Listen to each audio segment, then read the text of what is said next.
Hello and welcome to KoshienCast, the place where we wonder who we wronged in a past life to be forced to still watch Tiger Mask every week. My name is Matt, and joining me today is a very special guest, Matt. Hey, what's going on, man? Not much. I am here to report excitedly on week 5 of the winter anime season, where we'll be covering every sports anime that aired between January 29th and February 4th. Do you have anything exciting to share before we dive in? Nothing in particular. We do not have any new iTunes reviews as far as I'm aware. No, but we're always welcome, happy to share them when we get them. But yeah, all that being said, I think it was a pretty straightforward week. And I think we can start off with Yowamushi Pedal. Alrighty, that's on me then. So, this week we get the resolution to the Minami ride. Onoda basically pulls ahead of Ashikiba and wins. And then after that, we get a little bit more backstory on Ashikiba, where we find out that he had a lot of issues with his height learning how to ride. But the captain of Hakone, Fukutomi, who we saw last season, gave him a lot of encouragement to try again. But when or basically to improve himself. However, he discovered that when he was asked to race for the team, he succumbed to pressure and couldn't pull through, and so he got completely benched from the team for a while. And but he's happy to find out that he's going to be able to come. Just because he lost, he's going to be able to come back. Then we also get it kind of flashes forward a little bit to a different race where it's more of a sprinter race. So we have Tadokoro, Naruko, and Aoyagi. They are all racing, and basically Tadokoro pulls ahead and wins that. And then we just sort of get a bit of a resolution to a final farewell to Tadokoro and Kinjo as they kind of finally leave the club because they now have to focus on studies. Right. So this week, it was a little straightforward. I'm just going to tell you this right now. I am incredibly grateful that this entire episode was not spent on Onoda trying to catch up to Ashikiba. That was 100% my fear, because as we saw in past seasons with the Inter-High, they could spend entire episodes and go about 300 meters. Yeah, exactly. And so I was convinced. They're like, oh, there's only 1 kilometer left, and I was just bracing myself like, this is going to be a long kilometer. But they managed to avoid that. What did you think? Basically, the in-universe reasoning for how Onoda won was that Imaizumi and him were riding together, and then they observed Teshima and Ashikiba up front, and Imaizumi asked him, "Is he faster than Makishima?" And Onoda says, "No, he's not." And they're like, "Okay, so go catch him." Right. And so that yeah, you're right. I got it backwards. That wasn't Imaizumi. That was Teshima. Yeah. Okay. No, you're fine. Anyway, so basically the reasoning was, is Ashikiba faster than Makishima? There's too many names to keep track of here. And Noda says no. They're like, so can you catch him? He says yes, and then he does, and then it's over. It's just sort of like, I don't know. Go ahead. I think what I kind of took from that was that, and I actually did kind of like that a little bit, was that it's kind of a mental block. Like, you're kind of freaking out and getting really worried. It's like, oh my god, this guy is so good. What do I do? You kind of need that little reminder. Is he really the best person you've ever seen, though? Like, you've been able to keep pace with way better people than this guy, right? Right. And so I didn't particularly mind that.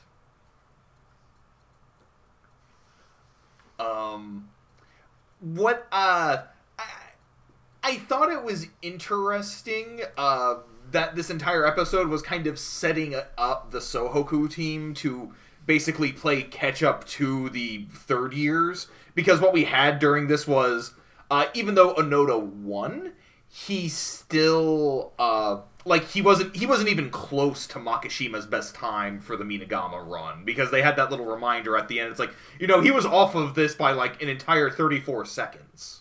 Yeah, I wondered about that line, though, because they said, once again, Onoda failed to break the record that Makishima set last year. It's like, what do you mean, once again? Yeah, it's like, this just happened.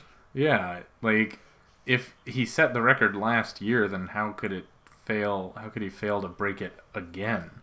They're just trying to rub it in. like the stadium or the course announcer's like, hey, guess what, Onoda? You may think you won today, but you're still not as good as Makishima. Just wanted you to know. Yeah, it was a little weird writing there, and I guess it's one of those instances where I think in the writer's head that they're really trying to drive home the point. It's like Onoda's not close to Makishima yet. He still has a way to go before he can catch up to him. So he has to have that line to it's like, once again he fails to do that. But it's not really one of those lines that actually comes off naturally in dialogue. Like, you could have just easily said, like, now, just as a reminder, like, there were no records broken. The record is still, like, so-and-so time by Makishima, Onoda missed that by, like, 34 seconds. You didn't have to... The once again does kind of get in the way there. Yeah. It's not really, like, a huge deal, but I guess I didn't really mind it so much, because I did like the fact that they're setting up that. And I did like that sprinting race that we saw, that we kind of came in the middle of, or pretty much at the tail end of, that Tadakoro and the other sprinters on the team were having. Just because I did kind of like the fact that Tadakoro refused to let them just win. Mm-hmm. Well, yeah, I mean, it was only because everyone had to decide their own reasons for winning, and ultimately Tadakuro's was that, if they beat me now, they'll think they're good. Like, I need to go out on top so they still have something to strive for. Yeah, exactly. Like, and I mean, it's always, because that way there's always that goal that they're never, like, because, like, they never were able to beat Tadakoro. I guess Aoyagi did one time. Right. But, they never really beat him in an official race, and they're never going to be able to live that down, so that always gives them that ideal to shoot for. Yeah, it was. I thought it was kind of funny that they were both mad at him, saying, like, "You're supposed to pass the torch. What's wrong with you?" Yeah, but I mean, I thought that would have been. I think had they done the pass the torch moment there, it would have been a little boring. Yeah. Just because at the very least, like, not only does it give them to shoot for, it also kind of sets up an expectation for us as the viewers, because it's like we've already kind of established that Onoda's not really quite up to Makishima yet. And now the second years, or Imaizumi and Aoyagi, they still have to shoot for Tadakoro. Right. Or, sorry, I mean Aoyagi and Naruko, my bad. Yeah. It gives them something else to work on, some other goal to have. And, like, not only that, but it also kind of, it does help set up the plot thread for what we're going to be following during the season. They're trying to live up to this past generation that's kind of leaving them behind now. It kind of, it's kind of a little, it kind of sets up the fact that it's like, these third years were kind of safeties for, like, our main cast of characters. And now we're kind of losing that like, safety net. Yeah, they have to rely on themselves. What did you think at the very end of the episode? They had Nekoma and Imaizumi get together, and I say, like, hey, Nekoma's like, oh, what did you want to talk about? And Imaizumi's like, oh, you must have noticed it too. And that's how the episode ends. What do you think they were talking about? I honestly have absolutely no idea. Generally, like, an episode will do something that, like, maybe just, like, a very brief hint at something. Like, maybe, like, a character winces, or they are checking their phone or something like that during something. And it's like, that's gonna, like, kind of set in our mind, okay, maybe there's something going on there. And, the end of the episode realizes, okay, we're gonna address that next episode, guys. Mm-hmm.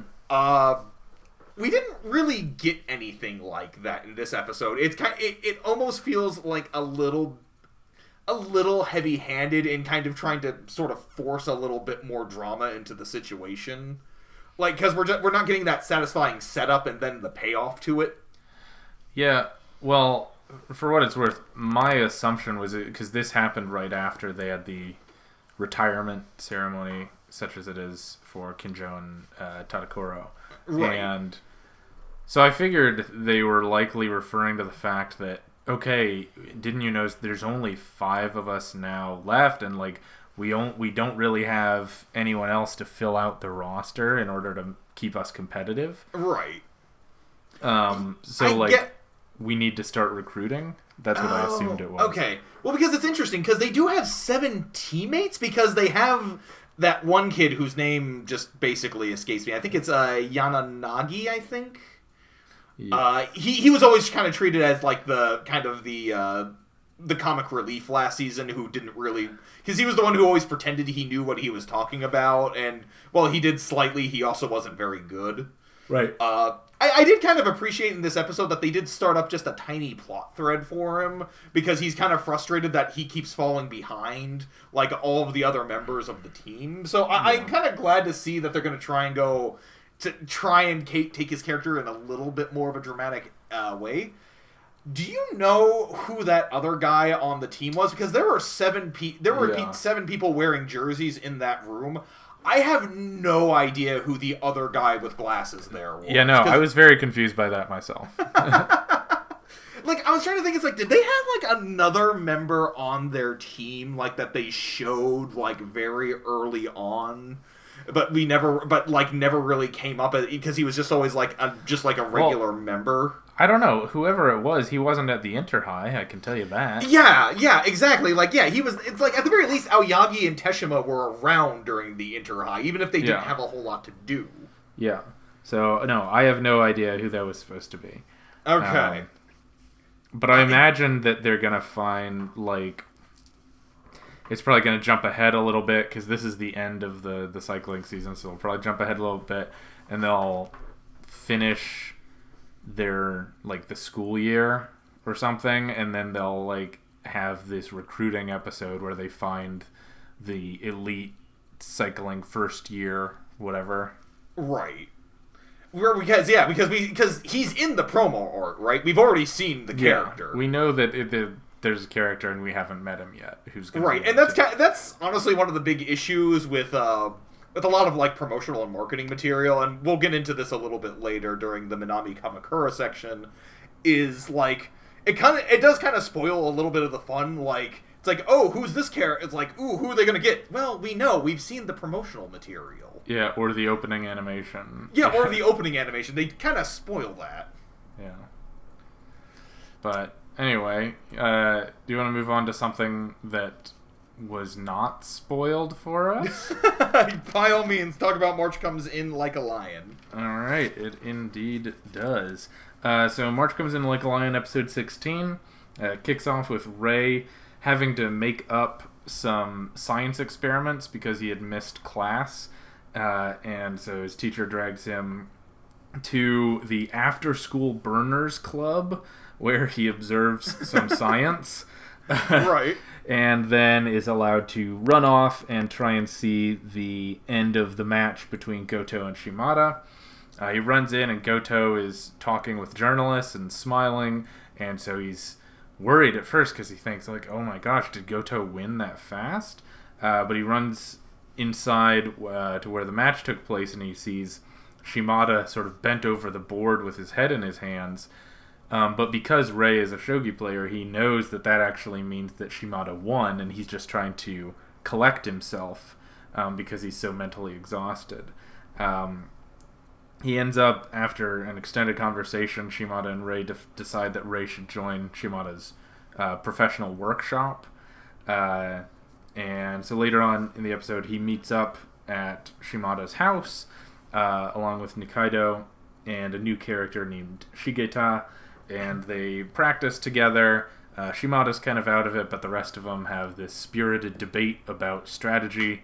Eventually, Ray and Nikaido walk home, and they argue about shogi strategy and talk about going over to Ray's house, and then get in an argument about a duck.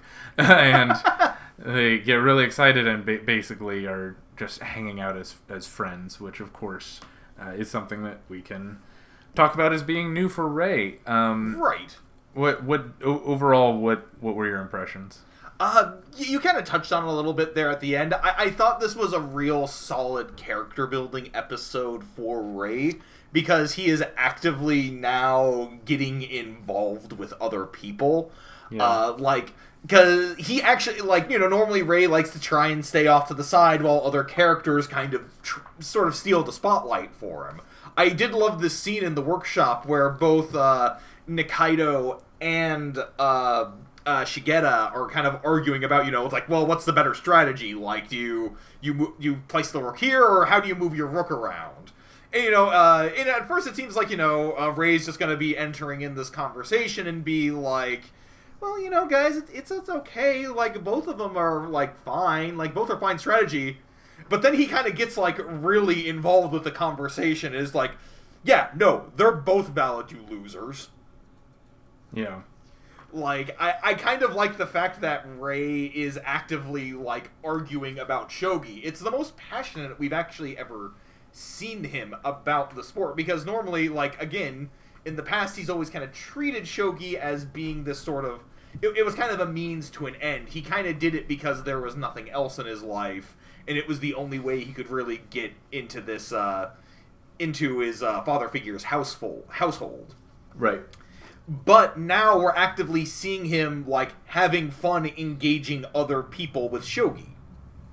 Well, he had a little bit of a line about that when he saw Shimada had managed to win. Ray had this little moment of realization where he saw that me wanting to win because I don't like losing isn't enough. This right. is... Shimada is someone who has a goal, and everything he does works toward a goal that he believes in, and that's the only reason he was able to do this. And if I don't have a goal, my dream is basically impossible. Right. Or a reason to do what I do other than not liking to lose. Right. Exactly. And it's nice to see, it's been a very a very slow, subtle build for Ray throughout the series. I did love that. I love that fake out that they did with Shimada because there's no dialogue actually spoken during that realization. When you first see Goto, you see Ray look over and you see Goto, kind of standing there. He's looking real proud. People are taking pictures of him. Mm-hmm. You're kind of assuming, okay, so it's you assume that Ray thinks that Goto won because, just based off the setup, he's the one who's getting all the attention right now. Yeah. You're kind of going along with Ray on that. You're kind of just kind of seeing what happens there. There's no real dialogue, though. Right. Whereas when you go up there, it finally takes Ray's explanation. I remember I kind of did a double take there. It's just okay, well, here's Shimada, lonely and broken, and then it's I know that look, Shimada won. And it's wait, excuse me? Yeah, I know. I did the same thing. I'm you're wait, do you mean metaphorically he won? Right. No, he won. He won the match. And I even wrote that down in my notes, Goto is the champion, it looks like, and then it's just wait a second. I had to, cross that out real quick. Mm-hmm. But yeah, it's and I guess what I like about that, too, is that it also sets up... It tells us a little bit about Goto's character, just in the fact that he can, to everybody else, he can put up a good front. Mm-hmm. He takes a good picture, and he can kind of, contain himself a little bit at times. With Kyoko, it was kind of established that, he kind of treats her like garbage when he's mad, when he loses, and, but at least when it's people that he doesn't really know, he's able to put up that that solid oh, I'm the humble loser. Mm-hmm. Yeah, and basically what Ray said is that because at a certain point towards the end of the match, Goto realized he was going to lose, so he was able to prepare himself and sort of compose himself where he could walk out and basically not make a fool of himself. But Shimada was so stressed to the end trying to make sure that he secured his victory that he was emotionally exhausted afterward. Right. And I kind of like that. I like that idea as well about, like, it's not like in our, like all sports anime kind of build up like victory as being this grand, glorious testament to your ability. Here, it's just like, no, like winning is like not just practicing, but the actual winning is like an exhausting task. Like this is something that can actually like wear you down, like entirely emotionally. Well, yeah, and that's what Shimada says. He's like, I mean, look how much I've been affected by this 3-match series. I don't know how I'm gonna handle a 7-match series against like somebody who's better than Goto. Well, yeah, exactly. Against the greatest shogi player in Japan. Right, exactly. So yeah, I really like how much like Shimada has been actually like built up over the past couple characters as being effectively like a major character. Well, yeah, I mean, he's sort of taken the role of being the mentor that that Rei needed Koda to be, but Koda never was. Right. Yeah, and it's like it was kind of an unexpected like, because even after Rei had his loss against Shimada, like I still was not anticipating Shimada being like that big of a character. Like I kind of thought we would maybe get a couple lines about what happened to Shimada, but I didn't think we would be following his story so closely until they had brought up the workshop. I will give you that. Yeah, you could definitely tell by last week that he was going to join this workshop. So speaking of which, what did you think of the setup of the workshop, that little community? I was kind of surprised. Like, I'm unsure if that's like a place that Shimada is renting out, or no, I think they were saying it's his house. That's just okay. It is his house. Okay. Yeah. But it's kind of funny because like when you hear the word workshop, I was kind of anticipating a bit more of like a classroom setting of some kind. Yeah. No, I think it's kind of funny that it's literally just Nikaido and one other guy there. Yeah. Apparently, and who knows how. I can't exactly fact check these professional shogi practices in Japan, and if I could, I probably wouldn't. But and Rei says like, yeah, typically in a workshop you'll have 4 professional players meet together for about 3 or 4 hours, and you're like, okay, whatever you say. But it seemed like something like my impression going in was. It was more like a dojo, this is sort of something that he would be working at all the time. But they're like, no, we meet up once a month and play a few games of shogi. And you're like, oh. Yeah, I thought this was going to be like basically going to be the training camp from hell section for Rei. Yeah, nope. It's just, and I guess it kind of speaks to the more down to earth feel of the show, like because it's like professional shogi players do get paid, but they're not like superstars, right? It's basically like a means of survival. Like they basically get a living wage for doing this. They're not like going out and like renting out buildings or like having dojos where they like teach people. Yeah, exactly. They meet like in their living rooms or in community centers or stuff like that. Yeah. Yeah, exactly. And it's kind of fun to kind of get that real sense of reality. Unlike our next show. Oh, I am not ready to move on, Matt. Oh, never mind. Okay.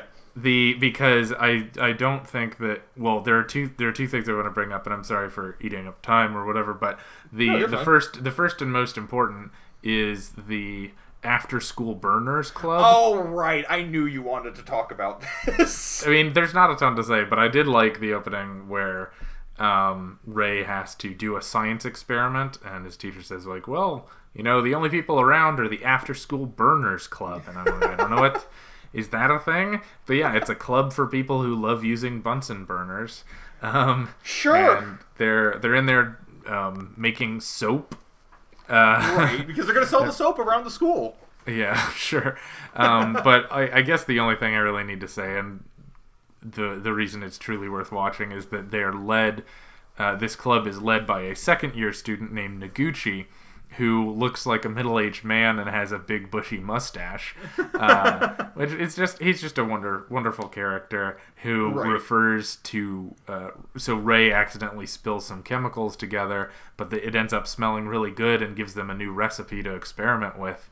And Noguchi compliments him and says that he is, in English, a nice guy, which I thought was pretty great. Right.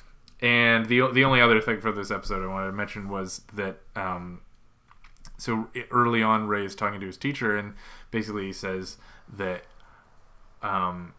if you want to depend on people, you need to make, they need to be able to depend on you too at some point, because it's give and take. And he realizes that he's always depended on Akari and her sisters, but they've never depended on him, and that's sort of building up his goal to be someone that someone else can depend on for once. So it'll be interesting to see how that manifests itself moving forward, where clearly he has this motivation to be someone to help provide or protect or whatever for these sisters who've meant so much to him, instead of just feeling like he's sort of leeching off them. Yeah, exactly. Like, though in his defense, like, when he got sick, he didn't actually go and bother them. They actually came and basically dragged him out of his home. So I'm gonna give him this is kind of a moment where he's sort of beating himself up a little bit, but it's like, you do gotta remember, man, that these girls are actively going out of their way to take care of you. Yeah, I mean, I think he just wants to feel like he can give someone else something, which I think is very natural. And I thought that was a nice scene to kind of establish like Ray's kind of growing need for a goal. Yeah, I mean, I think it's a good illustration of people who are going sort of out of a phase of more oppressive depression or angst or whatever you want to call it. Oftentimes they'll realize, if they got a support system, they realize anew, like, how grateful they are for having had it. It's like, it's one of those things that you don't realize how many people are helping you while you're getting helped. Yeah. And then when you're able to sort of get your head above water and look around, you say, like, oh my gosh, like I'm so lucky. Yeah, and I like too how it's been like this very slow build up. Like, it it wasn't really like a big revelation. It feels like we've kind of earned this kind of moment for Ray. Yeah, like, because it wasn't like preceded by like a long like string of moping around. I mean, okay, we did get a little moping, but he kind of pulled himself up first before he came to that realization. Well, yeah, and he pulled himself up, but he also was only able to do that because of all the people taking care of him and going out of their way for him, like his teacher, like the sisters, like Nikaido. We'll see where it goes, but it's one of the many things I appreciate about the show. And there are also many things I appreciate about our next show, which is All Out. Right. Okay, cool. So this episode, we are finally at the training camp. Right. And so what we find out about Sugadaira is that it's basically like a rugby mecca, it seems like. I mean, like, maybe not that grand of scale, but everybody goes there to look at rugby, or to, like, practice rugby. So they get to their inn, they get to their rooms, and then they go out for extra practice before they actually have their big practice game. And they're just kind of doing their normal practices, get exhausted, but then they meet their new team, which is Tenjiku, which is an up-and-coming Osakan school. Right. And so the game begins, and what we discover is that Kifune has been moved to a fullback position, and he is seemingly not very good, but he's actually quite good. But he's actually a really solid player. However, despite their best efforts, Tenjiku gets their first try against them, but at the very end of the episode, we see a bit of a turnaround coming back when it's Jinko's ball. They see a lot of their practice from over the summer starting to pay off some, especially like the sumo training. And then the episode kind of ends. on a pretty decent note. Like, this is kind of supposed to be the upswing for the team, unless I missed something there. Yeah, no, I definitely agree. What were your thoughts? I liked it a lot. I thought it was, this feels like it's setting up the turning point.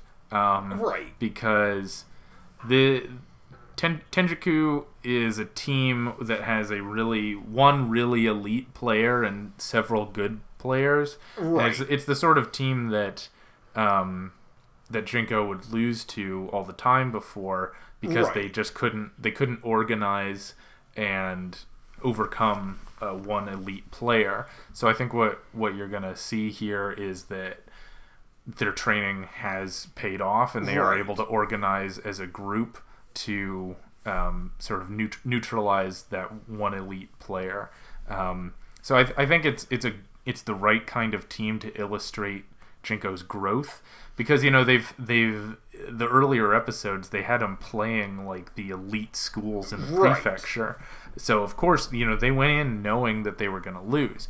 This time they're playing sort of like a decent school, not a bad school, but not the best in their prefecture. So that's a good way to get a point of reference for how much better Jinko's gotten. Yeah, that's kind of what I was thinking, especially because it's really interesting for like a sports series. We have not seen Jinko actually win a game, I think, ever. I could be wrong about that. No, you're right. Yeah, because they've never won any game, and so we're finally. So it's like I think it was a good call to bring up this one team that's a bit of an unknown still, because it's like they mentioned like it's a relatively new team, but they managed to get this one really elite player, and they've got a pretty solid line otherwise. Mm-hmm.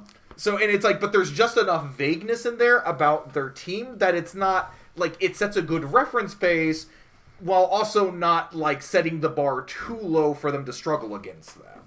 Yeah, because that's really what a lot of series have an issue with sometimes when they're trying to set when they're starting to establish the power rankings here, is that they tend a lot of series have a tendency to set the bar too high and then kind of fall back down. Yeah, there's nowhere to go but up, because if you end up beating the third best team in the prefecture 6 episodes in, where do you go from there? Yeah, exactly. And so it's nice to see All Out actually. I think it was a good move to have Tenjiku as being this team that, because I think any other series would actually put Tenjiku as being the dark horse, the dark horse team that beats their main rival team in this unexpected victory. Yeah. I think that would be the case in any other series. I'm seeing it now, if All Out was following a bit more of a standard formula where, it's they have this established rivalry with, Keijo High. And, they're, next round, they're going to go up against Keijo, but no. This weird, new weird team, Tenjiku comes in, with this one completely elite, unknown player and crushes them. Mm-hmm. So I thought it was interesting to see it, to kind of switch around that formula just a little bit. Yeah. One of the other ways it's pretty transparent that Jinko's going to win this match next episode. Right. Because of, I guess, the way that the team has forced other people to react. So there were 2 things that stuck out to me in particular. The first one was that when they show up at their lodging facility, it's sort of a somewhat run down, a little sort of down on its heels inn, a little bit away from the downtown, and apparently is somewhere that they had stayed before. So this is not the first year that Jinko stayed at this place, and the owner was a little hesitant about having them there again, because I guess the year before, they'd been rowdy and gotten in trouble, and but clearly that wasn't an issue this time, because Sekizan was in charge, and he looked immediately ashamed for being there because he knew what had happened the year before. Right. And then shortly thereafter, they ran to the they did a 15-minute run to the playing field to practice before the game, and the hotel owner was so confused. He's like, wait, where are they? They're like, oh wait, they went to go practice. He's like, what? Jinko went to go practice early? And Yoshida was the second one. He had the same reaction. Their advisor, when he showed up to the playing field and saw that they were practicing and they were excited to practice. Right. He's like, he still has not fully processed how different the team has become without him noticing, in that everyone wants to practice before a game. Right. So I thought that was a cool way of not making it too on the nose, but having characters who knew the old team slowly react to the new team.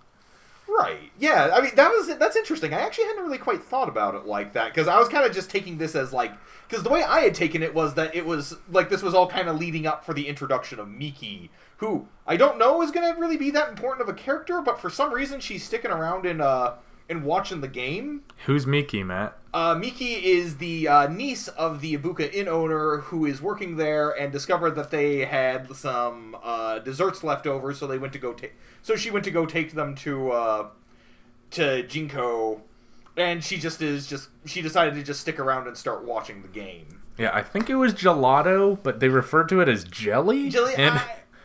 I guess it was maybe I think it might be like a type of like Jello. Oh, that makes more sense. Because remember, Jello is a brand name, so... oh, okay, yeah, that's probably what it is. But yeah, it's like, I don't know how important she's going to become, but, she's still there watching the game and reacting to it. So I imagine they'll just use her during the training camp arc in order to sort of sit on the sidelines and talk to Umemon, the manager, and sort of discuss the strategy and be like, oh, what's that guy doing? And then have it explained to you. So as the viewer, you can sort of learn. Right. Which is, because it's good to have have multiple of those types of characters, just to kind of deflect from, like having the same set of characters always explain like what's happening in the game. So that way, because it's like you already have Gion and you already have Yoshida to do that for. But if it's just those two, it starts to get a little predictable. It's like, okay, well now we're gonna get the explanation now. Having multiple characters does make that a little bit more interesting. This one had a lot of people, so it kept it mixed up. They had another team that was sitting on the sidelines observing, and they were explaining what was going on.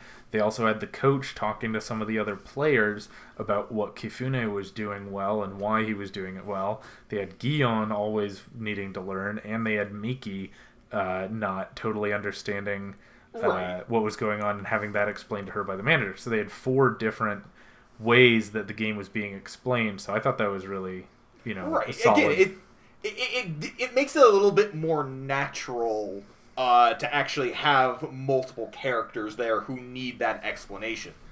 Right, because they're all having different things explained to them. Like, everyone knows some stuff, but everyone has questions about different things. So that feels a little bit more like how an actual game would be watched. It's not like there's one idiot who doesn't know anything, and everyone explains everything to that one, Right. But sports anime can do that sometimes, unfortunately. Right, yeah, no, exactly.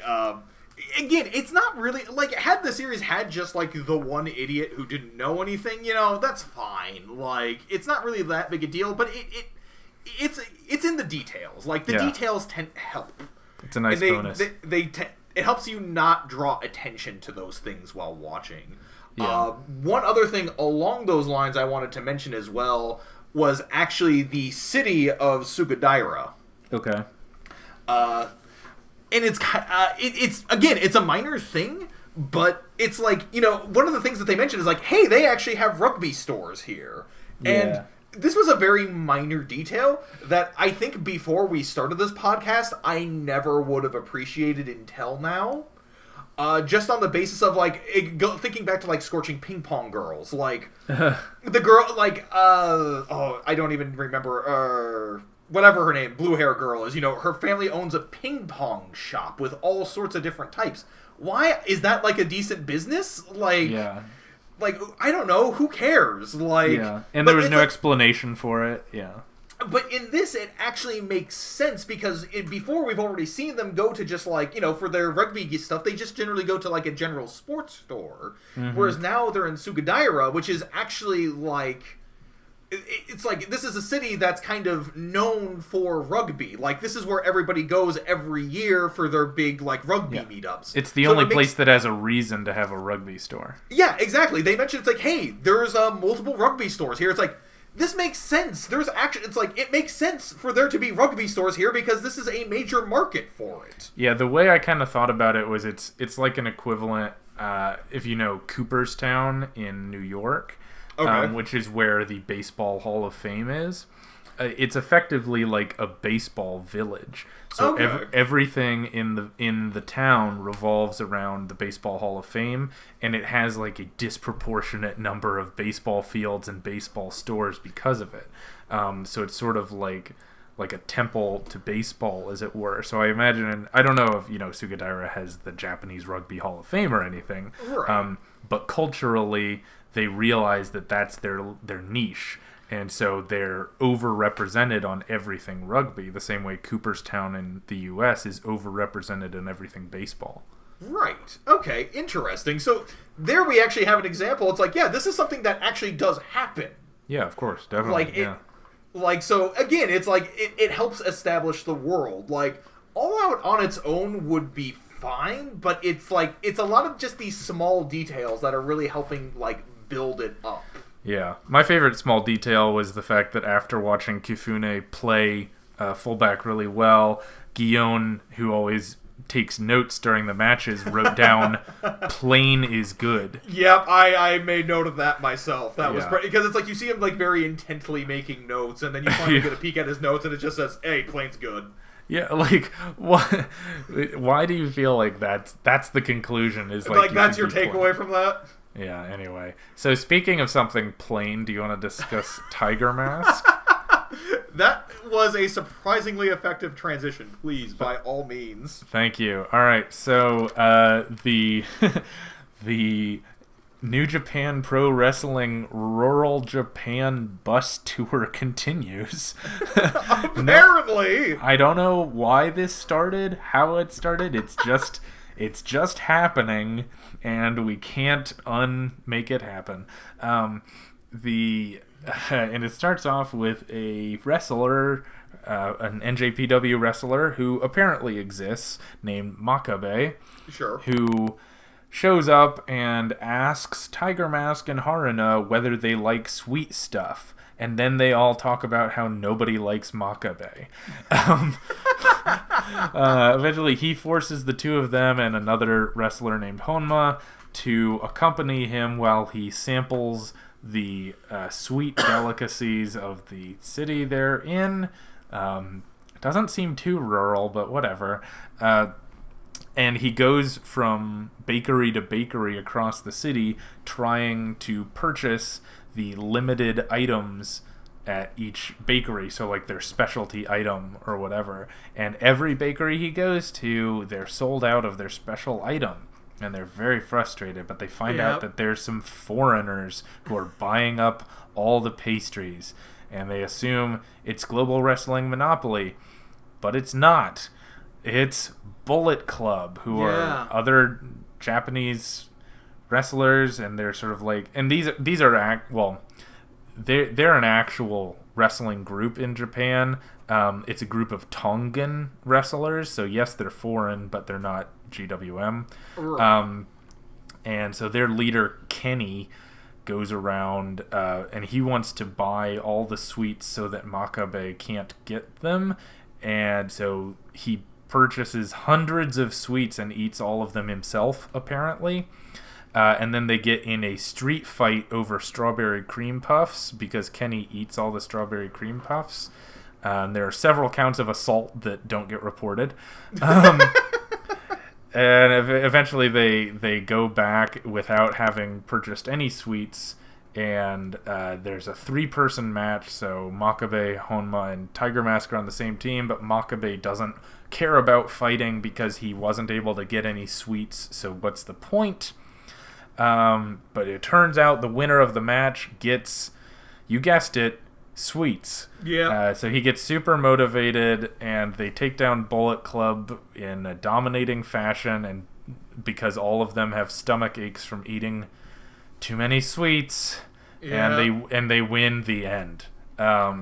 This was bad. It might not have been as bad as last week, but it was pretty bad. Last week was more offensively bad. Sure, this was just boring. It was deeply boring. Like, real quick, while you were talking, I did a little bit of research just on Makabe. Apparently, his nickname is Sweets Makabe, and apparently he has actually missed matches thanks to having like severe like stomach aches after eating too many sweets. Yeah. So like that is, I guess, his hook. This is well documented and known in Japan. That's okay. All right. Yeah. Well, I was sure it was based on something real, but right. Like, so yeah, I don't even know what to make of this episode. Like, it's filler. Like, that's what. There's nothing else to really be said about it outside of the fact that we could have gotten this all resolved in one visit or like two visits to to two different bakeries. Yeah, no, they went to like 5. Yeah, we go to like 5 and have the exact same thing happen over and over again. All you needed to do was go to the one and be like, okay, well, they're out here, that's fine, we'll go to a different one. And then they go there, that one is sold out, and then they run into Bullet Club. Bam! There we go. Now we have our setup. We didn't need to establish that we go to like every bakery in town and watch Makabe overreact to every single like visitation. Yeah. I mean, my best guess is that so we've basically just determined that Tiger Mask is an ad for New Japan Pro Wrestling, the actual organization. So I imagine that like every major wrestler just gets their own episode at some point. So they just had to decide they had to do a Makabe episode, and there was no way for it to be relevant to the plot. Right. So we're just on the bus tour, and we're gonna go around and see everybody, I guess. There was one line I got a little bit of a chuckle out of, which was when they're in the match and the Bullet Club is like one of the things that one of the Bullet Club members mentions is that they're having problems because they have a stomachache because they ate too many sweets. And it's like, okay, if this is a show that is kind of made for Japanese children, or really just, children in general, like, okay, you had to have your one line in there telling kids, hey, don't overindulge in sweets. Yeah. Yeah, I think that was the timeless character Bad Luck Fail.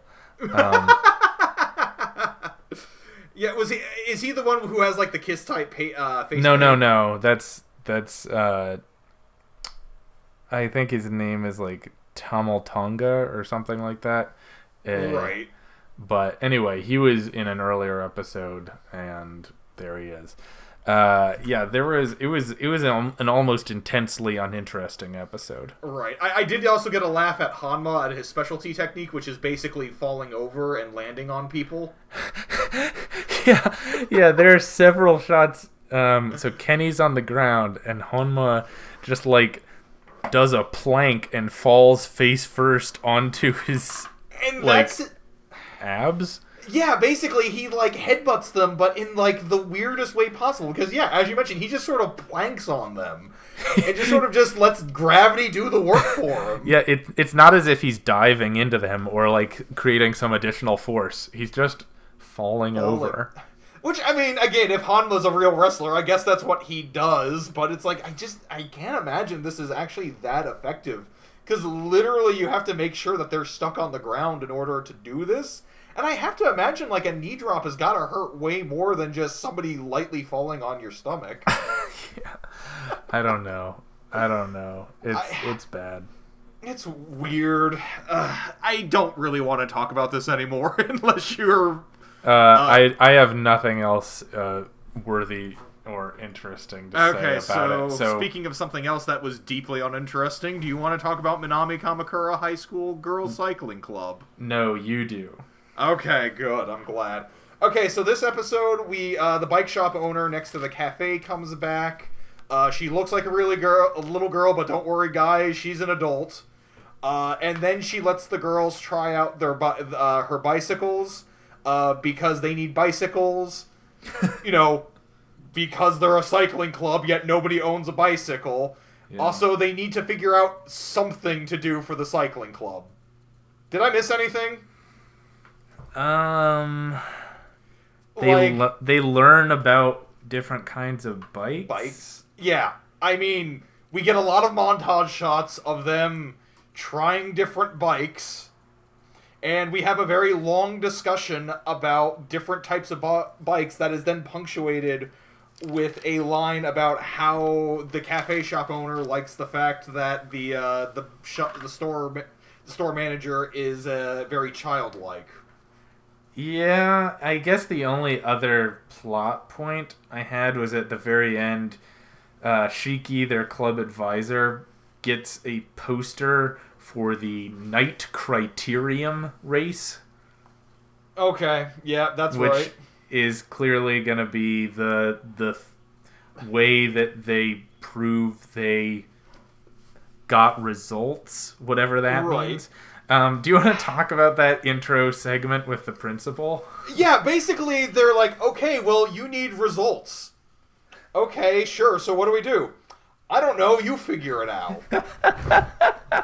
Yeah, I loved that. They're like, yeah, you can't be a club if you don't get the results. And they ask, what type of results? And she's like, I don't know, that's for you to figure out. What? Yeah, like, we insist on you having lots of experiences. Like, what do you want the club to do? Like, I don't... Things. Yeah, they want him to do... She wants him to do things. This seems like a series that seems deeply determined to not do anything. Yeah, I don't know. I'm sure it's setting him up for a race, because that's the easiest thing to do. And, you know, the girls basically decided they were all going to get road racer bikes anyway. Right. Yeah, I guess. And, like, also, how stupid is it that they're forming a cycling club and only one person owns a bike? Well, only one person owns, like, a road bike, I think. Right. Well, yeah, because Hiromi owns, like, whatever, you know, a commuter bike, basically, but that doesn't... It's not going to get you very far. Yeah, exactly. I'm just saying, in general, like... You know, this should have been, like, episode 2 at the very most. I know. We're almost halfway through this show, and they don't own bikes yet. We don't even see the entire cast from the opening yet, because we know we have one more girl, and I'm sorry, everybody, I'm going to spoil it for you, because I'm sick of sitting on this. Her name is Sandy McDougal, and I want to know what her deal is. I know, yeah. Clearly she's like a foreign character, an American character, like, that's what Japanese people assume American people's names are like. Yeah, basically. I'm sorry to have spoiled it, but I'm just like, we are nearly at the halfway point for the series, and we don't have the full club established yet. I know. I imagine it'll happen next episode, because they'll be like, oh, we can do this race and get the results. Yeah. But we need to have 5 members in order to do it. What'll we do? And then someone will walk up to them and say, are you a bike club? I would like to join the bike club because I like biking with you. I will bike now. Because that's how this show works. Yeah, basically. And that'll be Sandy McDougal. Yeah, effectively. Oh my god. Like, I didn't think I would be longing for Long Riders. Yeah, at least Long Riders, well, I don't know if they... I mean, Long Riders was the picture of pointless randomness. Right. But, it felt like more things happened. Even if nothing really happened, you know what? They went cycling! Yeah, right. Yeah, you're right. I guess no one rode a bike this week. They talked about bikes a lot. You know, I mean, Long Riders had their, like, one episode where they didn't do it, and yeah, that one was pretty awful, too. But, yeah. like, we at least saw that there was a cohesion to this group. Like, it's like, did I buy it? No, not entirely, but at least it was there, and they were always cycling together. Like, at the very least, you could justify that the entire point of that episode was to establish, like, okay, so these are how these girls fund their activities to do this. This is just, okay, well, we've learned about bikes, and we know that they're expensive. The end. The end! Like, we still haven't even gotten to the point where we even have bikes yet. Like, at the end of the episode, they mentioned that Tomoe is going to be able to pay for her bike, I guess, for working more around her house. Yeah. And, I mean, he already has one, and Fuyune is rich as sin, so there goes any conflict there. Like, literally the only one where there's any conflict for this is Hiromi. Yeah. Real quick as well, I want to just point out that the cost of her bike was 400,000 yen. Yeah, I mean, I feel like there's definitely less expensive bikes. Right, like, again, I hate the fact that Long Riders is making me defend it. Yeah. But it's like, at the very least, that was a little bit more believable for the prices that, somebody could afford, because that was, like, in, like, the 60,000 yen range to, like, at the very top end, like, 100,000. Like, okay, that's a lot, but that's still a little bit more manageable. Yeah, I mean, basically what happened with Long Riders is she went to one shop and they were really expensive, but then she went to, like, and bought a used bike, and she was like, oh, well, that was more manageable. And then I'm like, well, that's probably how things work for people. But here, because Hiromi found her bike of destiny because she was walking through a shop and they had reduced color, and then out of nowhere she saw from the corner of her eye the perfect bike that she was, destined to ride. So she has to get it because it called out to her, which is totally out of sync with the vibe we've gotten from the rest of the show. Yeah. We've never had this, like, mystical connection with your bike thing until now. But they're like, well, I guess I have to pay $4,000 for this bike now. Like, all right, I guess so. I guess we're just doing that then. Yeah. Like, this should have been this should have been episode 2. Like, this entire episode, like, from what we saw in this episode, like, this could have been, like, the first 5 minutes of, like, the episode building into this race that they're establishing, like, easily. So, before we move on, do you want to quickly discuss Korone? Yeah, I was going to bring it up. Okay, so Korone is a totally adult guys for realsies, who also decides to, like, because she looks like a little girl, like, all the girls mention, like, oh, she's like a cute little girl, and she's like, no, I'm really an adult, I own this bike shop. Yeah. And she also wears cat ears and a cattail for some reason. Yep. She also uses the annoying, like, little, like, this is a lesser known aspect of that type of character, where she, like, has, like, a little pointer that has a hand on it that points for her. And it's like, oh my god, this got really, really creepy. Well, it just got pointlessly creepy, basically. Right. Like, where did this random Lolita character come from? Yeah, and basically. Why is... I mean, if this show... I don't know. It's funny because the show frames itself like it's trying to teach girls that they too can buy a bike and that it's fun. That's right. Sort of like a lot of where the message is. But at the same time, you're like, wait, but is the audience mostly male? Because, it feels like the show is pretending that its audience is females who need to be encouraged to bike. Right. But they know the actual audience is, like, male who just want their Lolitas and their archetypes and whatever. Right. And it's just... And it's super creepy that they have to keep reinforcing the fact that she's an adult. Like, just... It's almost creepier than if they had said nothing and just mentioned, yeah, no, she's the bike shop owner. Like, she's an adult, don't worry, guys. But they keep saying she's an adult. Like...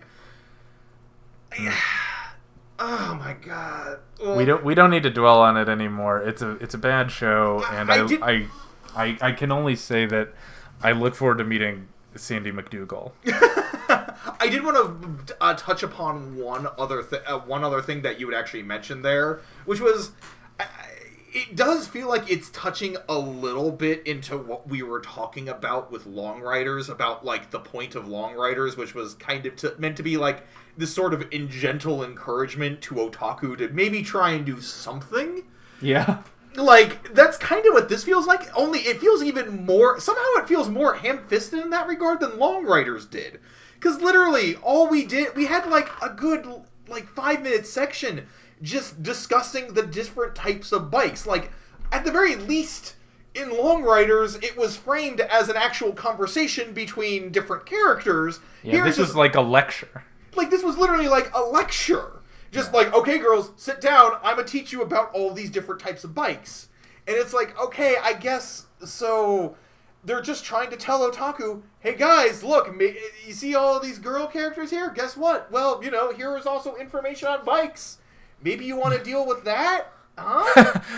Yeah, I mean, it's the most unnatural way to deliver information. Like, what kind of bike store has a lecture set up with presentation materials to... yeah, it was out of control. Anyway. Alright, well, you want to go on and talk about something we actually like? Yeah, sure. We'll finish up with Teekyu Season 4. Okay. So there was only one multi-episode arc this season, right? In which the girls went to the beach, and they discovered that the water was cold, as Kanoe said, like a wife after 3 years of marriage. They decide to play beach tennis. Right, which is an actual thing. They did point that out in the episode. Yeah, well, I think it was mostly treated as a joke because, like, they serve the ball and it doesn't bounce, it just lands in the sand, and they're like, ace. And they're like, this is a hard game to play. And then they insist on getting beach gum because you can't go to the beach without getting gum. Yes. Which isn't a thing, but they just insist it is, and they end up floating out to sea. And they have some funny gags in the second episode about seeing, like, a kombini in the distance, and they're like, oh, let's swim towards it, and it turns out it's just tiny, like, you know, and they see a giant ship come approaching them from the distance, but it turns out it's just a toy ship, and it was always that small, and it stays that small. And then they get forced onto another island, and they meet Jack Sparrow, and then just sort of ends, as this show is wont to do. A couple other episodes that stood out. They have I don't remember if we've seen him before, but there's another character named Oshimoto. We have seen him, actually. I think he helped out, if you remember the Pog gang from last season. Yeah. He was the one who defended Nasuno from them. Yeah. So he shows up again, and he talks to Nasuno, and he invites her to his soccer game. And he shows up, and the other team has a zebra. A zebra wearing a uniform. Right. Oshimoto's team decides that their strategy is that they're going to all stand in a circle and hold the soccer ball with their heads and run into the goal, but they just get attacked by zebras and lose. And not to mention, his own team says that they would rather play Dragon Quest than soccer, so they want to go home. And two other episodes that stuck out to me. They had one where they decide it's summer, so they want to catch bugs, and then they discuss whether this is too much like Pokemon. Right. I love the fact that they reference, like, they have that thing with the mushroom where Nasuno finds a mushroom, and they start talking about, it's like, no, there's a bug that, like, wears a giant mushroom on his back. It's like, that's Parasect. Like of all the Pokemon, Parasect is the one you reference. That seems to be a thing with this show, where they're actively going out of their way to kind of, like, they make references to famous, like, things or, like, people, but they always go for, like, the very, like, the lower tier ones, because out of, like, older Pokemon, I mean, they are going with Gen 1 Pokemon, but which, you know, original games, essentially. But of all the ones to choose, that's, like, the least popular Pokemon. Yeah, like, that's like, who cares about Parasect? I apologize for any Parasect fans we may have out there. Yeah, sure. Tons of Parasect fans, I'm sure. But I liked it how they end up hunting these bugs and they realize they show off all the bugs they caught, but it's just trash. Yeah, basically. Konoe says, "Oh, this shoe bug is nice, but it's just a shoe," and then it ends up devolving into a battle anime because the two beetles they caught turn into humans and have a battle in the sky. Well, naturally, which is interesting too because they had the Pokemon references here, and that's actually how Pokemon was inspired. Was that the original director was. He got the idea from watching two bugs battling, right? Which was actually kind of a thing back in the day for children was to actually like catch bugs and then fight them. Right. And then the last one I wanted to highlight was the last episode of the season where Nasuno and Marimo get jobs, and they get jobs as seaweed girls.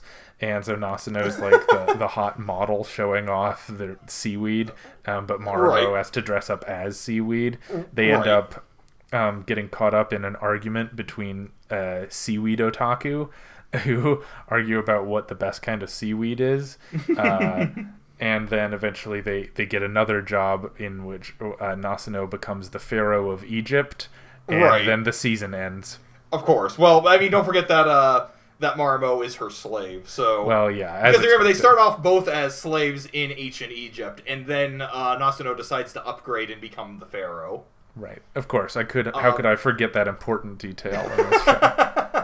I did like an earlier part of the episode when they're trying to figure out how to do the. I forget what the actual setup is, but effectively Nasuno turns into 4 people. And, they're trying to hand out... like tissues. Like tissues, yeah. Like promotional tissues, effectively. And Marimo asks how she does, and she's just like, "Oh, I'm just trying really hard." Yeah, I'm trying really hard, so I am 4 people. Yeah. Good show. Good. Yeah. It's funny because Teekyu, it's like the first season I was like fine with. I wasn't like super into. Like now it's probably the show I tend to look like outside of like maybe March Comes in Like a Lion. It's probably one of the shows I look most forward to watching every week. Yeah, I mean it catches you off guard because there's so many jokes per minute that you don't like. There's inevitably going to be a few that just catch you completely off guard and throw you. Right. I guess it's also kind of nice too because it's like it's literally like it is actively going out of its way to say nothing. Oh yeah. I mean, all the episodes end inconclusively. There's no continuity. There's barely any established personalities for the characters. We have like vaguely defined ones, but it's like whatever. It doesn't care. Why should I? And it's kind of nice watching something and going into it with that type of mentality. Mm-hmm. Yeah, no, there's a lot of good one-liners. I thought this season was the best yet, for what that's worth. There were a couple dud episodes for me personally, but by and large, it was a good one. Fair enough. All right, I think that does it for this week, Matt. Oh well, good. I'm happy to be here as always. All right. Well, if you're happy to be here, maybe you can contribute something for once and hit the credits. What? Our logo design is by James Ratcliffe. The theme music is Fly High by Burnout Syndromes, covered and performed by Luke Bartka. You can follow KoshienCast on Facebook, YouTube, and Twitter, and our email is koshienCast@gmail.com. Make sure to subscribe, rate, and review. We'll be back next week with the best and worst from the world of sports anime, and until then, keep training.